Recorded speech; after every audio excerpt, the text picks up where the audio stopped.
Now we're going to move onto the adjoining roof plane, the one with the chimney.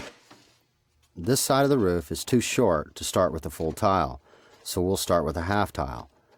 I've cut this in the middle of a cap section, leaving a 2-inch underlap, which will get covered by the tile that goes to the left of it. When I make this half tile, its exact length is not critical. I just have to remember that I need room on the left and the right to properly cut and fasten the valley and the gable tiles. So to make the half tile, I use the factory right side of a panel and then cut through the center of the second cap to the left, but the third cap might have been just as good. The factory right end is designed to give a good looking overlap onto the tile that will go down later on the right. The cut end or left end of this tile will get covered up with the tile that fits to the left of it.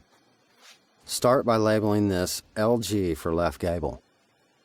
Measure from the half tile to the gable, leaving your tape a 1/4 inch from the wood so that the cut tile won't be difficult to install. Now measure for the right valley cuts. I'll have to use a slightly different technique to cut on this side of the valley because the chimney prevents me from laying the field tiles.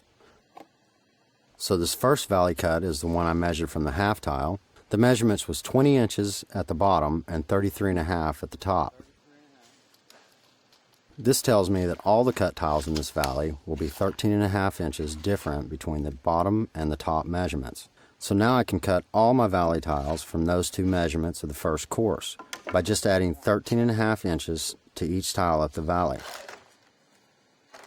When you set up each new tile above the one that you just marked, just eyeball its position to make sure that you'll be able to get the 13.5 inches at the top. Now transfer the bin line at the top of the first tile to the nose of the second.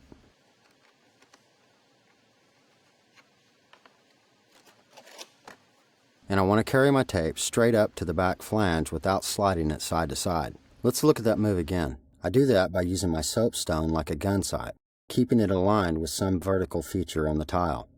Then I mark the top of the new bin line by adding 13.5 inches and draw out the lines.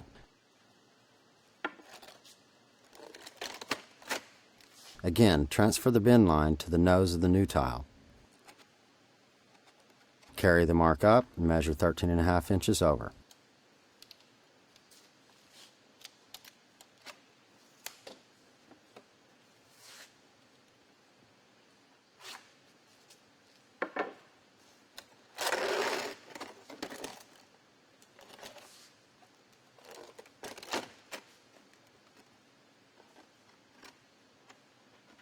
You want to mark up this whole sequence of tiles before you do any cutting. Lay out the marked tiles in the order that you want them to fit on the roof.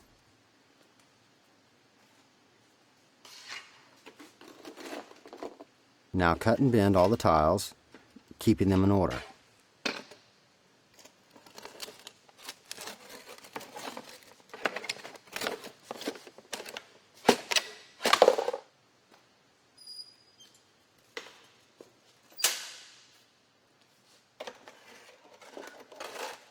And carry them to the roof stacked in the order that they'll be laid.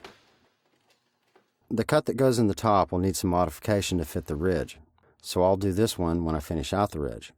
After you've laid the cut tiles in the valley, you can measure from the side laps of those tiles to get the measurements of the tiles that fit around the chimney. Install the left gable cut. Now you can see why we kept the factory right end of the first half tile for this overlap.